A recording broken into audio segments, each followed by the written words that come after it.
ہاں کتنے مرد حضرات ہیں جن کو بالغ ہوتے ہی سورہ المائدہ کی تفسیر پڑھائی گئی، کتنی خواتین ہیں جن کو بالغ ہوتے ہی سورہ نور کی تفسیر پڑھائی گئی۔ یقیناً تعداد بہت کم ہوگی، نہ ہونے کے برابر، لیکن اس کے برعکس کتنے نوجوان لڑکے ہوں گے جن کو بالغ اور جوان ہوتے ہی یہ ضرور سننے کو ملا ہوگا کہ خبردار تمہاری ایسی ویسی کوئی بات سننے کو ملی، اور کتنی ہی بیٹیاں ہوں گی جن کو جوان ہوتے ہی والدین نے یہ ضرور کہا ہوگا کہ بیٹی خاندان کی عزت اور آبرو تیرے ہاتھ میں ہے، اس کی لاج رکھنا۔ کیونکہ بدقسمتی سے ہمارے معاشرے میں شریعت نہیں سکھائی جاتی، یہاں خاندان اور والدین کی عزت کا درس دیا جاتا ہے۔ ہم بچوں کو یہ بھی نہیں بتاتے کہ بیٹا تم قیمتی ہو، اپنے ایمان کی حفاظت کرنا۔ ہم اسے دنیا اور اپنے خاندان کی عزت اور آبرو کی رسیوں میں جکڑنے کی کوشش کرتے ہیں، اسے حبل اللہ یعنی اللہ کی رسی نہیں تھماتے۔ اللہ کی رسی وہ تھی جس نے انہیں صراط مستقیم پر استقامت دینی تھی، جس نے انہیں شیطان کے وسوسوں سے دور رکھنا تھا، جس کی وجہ سے ان کا ایمان اور کردار مضبوط رہنا تھا۔ کیونکہ جوانی یہ وہ دور ہوتی ہے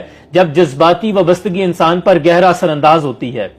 جب یہ پنچھی جو اپنے پر کھول رہا ہوتا ہے اڑنے کی کوشش کرتا ہے، آپ اسے اپنے خاندان کی عزت کی رسیوں میں جب جکڑنے کی کوشش کرتے ہیں تو پھر یہ رسیوں کو توڑنے کی کوشش کرتا ہے، کبھی تو یہ رسیاں توڑ دیتا ہے یا پھر یہ رسیاں اس کے گلے کا پھندا بن جاتی ہیں۔ ہمیں چاہیے تھا کہ اپنے بچوں کو جوان ہوتے ہی بچوں کو سورہ المائدہ پڑھائیں اور اپنی بچیوں کو سورہ نور کی تفسیر پڑھاتے۔ ہم نے انہیں بتانا تھا کہ بیٹا تمہارے پاس حلال آپشنز موجود ہیں، تمہیں حرام کے تعلق میں خود کو ضائع کرنے کی، اپنے ایمان کو ضائع کرنے کی ضرورت نہیں۔ بیٹا تھوڑا حوصلہ اور صبر استقامت کے ساتھ چلنا، دیکھنا اللہ تمہارے لیے نیک اسباب پیدا فرما دے گا۔ ہم نے اپنے بچوں کی تربیت کرنی تھی، انہیں بتانا تھا کہ بیٹا وقت آنے پر ہم مل کر تمہارے لیے بہترین فیصلہ کریں گے جس میں تمہاری رضامندی شامل ہوگی۔ انہیں بتانا تھا کہ بیٹا حرام حلال کی لذت کو ختم کر دیتا ہے، صرف اپنی مرضی مسلط کرنے کا نام حقوق و فرائض نہیں، یا صرف 2-3 احکام ان پر مسلط کر دینا آپ سمجھتے ہیں یہ تربیت ہے؟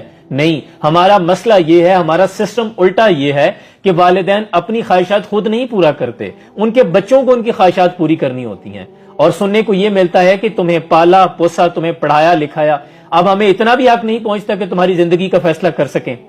جبکہ ایسا نہیں تھا، کیونکہ ان کے ساتھ ایسا ہی ہوا تھا، والدین نے ان پر اپنی مرضی مسلط کر دی۔ اب یہ والدین اپنی اولاد پر اپنی مرضی مسلط کر رہے ہیں، انہیں اپنی مرضی کی بہو اور اپنی مرضی کا داماد چاہیے ہوتا ہے۔ بچوں کی پسند اور ناپسند جو انہیں شریعت نے اور اللہ نے عطا کی ہے، والدین کو اس بات سے کوئی غرض نہیں ہوتی۔ جب تک یہ ترتیب یوں ہی چلتی رہے گی تو کسی کی زندگی کی ڈور اس کے اپنے ہاتھ میں نہیں ہوگی، پھر یہ رسیاں بنتی بھی رہیں گی اور ٹوٹتی بھی رہیں گی جب تک ہم حبل اللہ کی رسی کو نہیں تھامیں گے، اور اس رسی کو تھامنے کے لیے بہت زیادہ قربانیاں دینی ہوں گی۔ سب سے پہلے تو یہ معاشرے کی فرسودہ روایات کو چھوڑنا ہوگا، یہ بہت مشکل ہے، یا تو پھر معاشرے کو راضی کر لیں یا پھر اللہ کو راضی کر لیں، اور اپنے بچوں پر کڑی نظر رکھنے کے بجائے انہیں اپنے کردار میں پختگی اس طرح دیں کہ بیٹا تم نے حبل اللہ یعنی اللہ کی رسی کو تھامنا ہے۔ انہیں سورہ نور پڑھائیں، انہیں سورہ المائدہ کی تفسیر پڑھائیں، پھر دیکھیں ان کے کردار کتنے خوبصورت ہوں گے انشاءاللہ۔